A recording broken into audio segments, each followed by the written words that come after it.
Welcome to the 5-Minute History Podcast, where every week we tell you interesting things from history in about 5 minutes. And now, here is your host, Wayne Armstrong. Hi guys, welcome to the 5-Minute History Podcast, Season 2, Episode 5, The History of Chocolate. Although it has been a much-loved delicacy that seems to have been around forever, most of the world, and especially Europe, has been slow to catch on to the wonder that is chocolate. The fermentation of cacao beans into an alcoholic beverage has been going on since at least 1400 BC, with scientific analysis of substances coating the inside of vessels used to store beverages in Mexico dating samples back to as early as 1900 BC. Some written records exist that suggest it was considered the food of the rain god Con by the Mayan people of Guatemala. When the Aztecs, who believed that the god Quetzalcoatl had been condemned for sharing chocolate with humans, had conquered Mesoamerica by 1400, conquered peoples were ordered to pay tribute to them in the form of cacao beans, and so the bean itself became a form of currency. Spanish conquistadors left records noting that 100 cacao beans could be enough to buy a canoe filled with fresh water.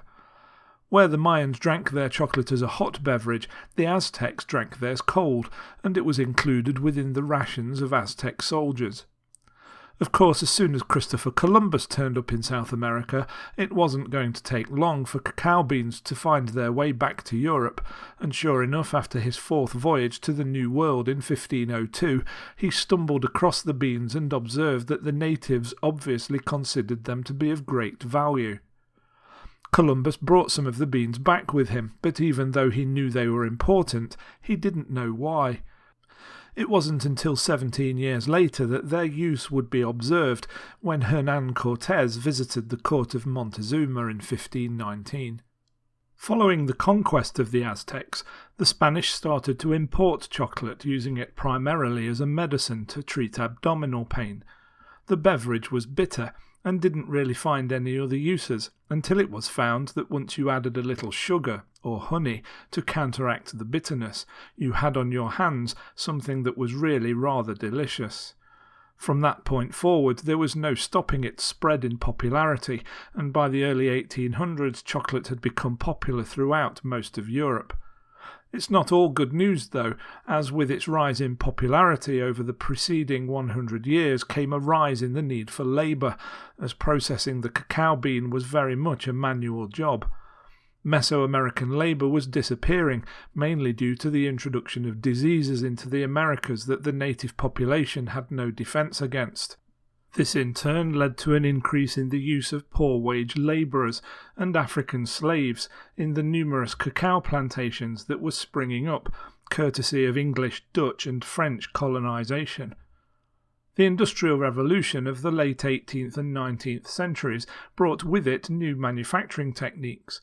In 1815, a Dutch chemist called Conrad van Houten used alkaline salts to reduce the bitterness of the chocolate.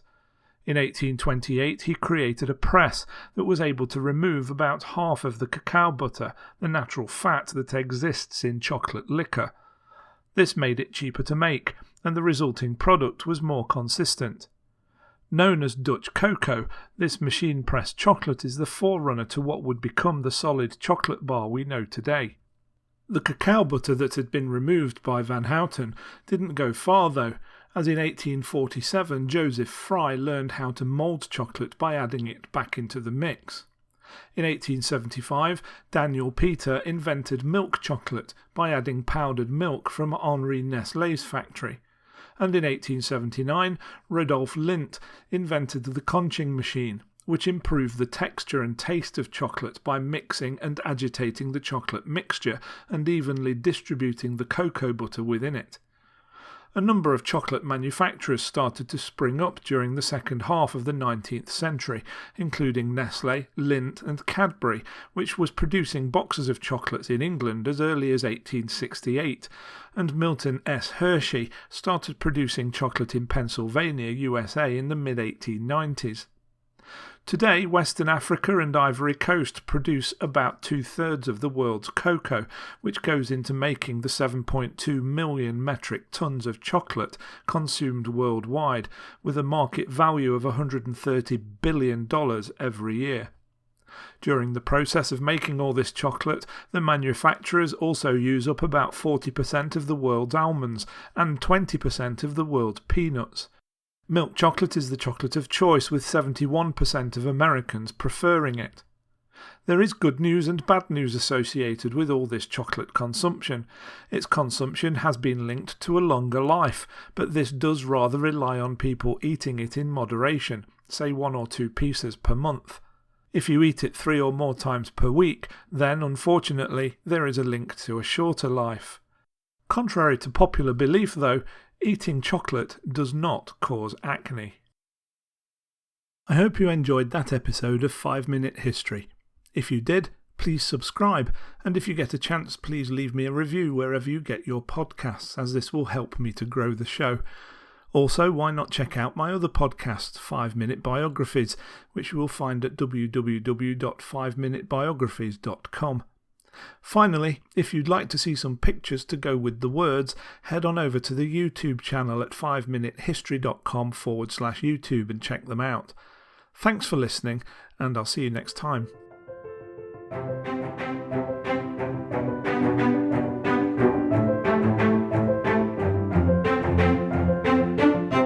Thanks for listening to the 5 Minute History podcast at www.5minutehistory.com.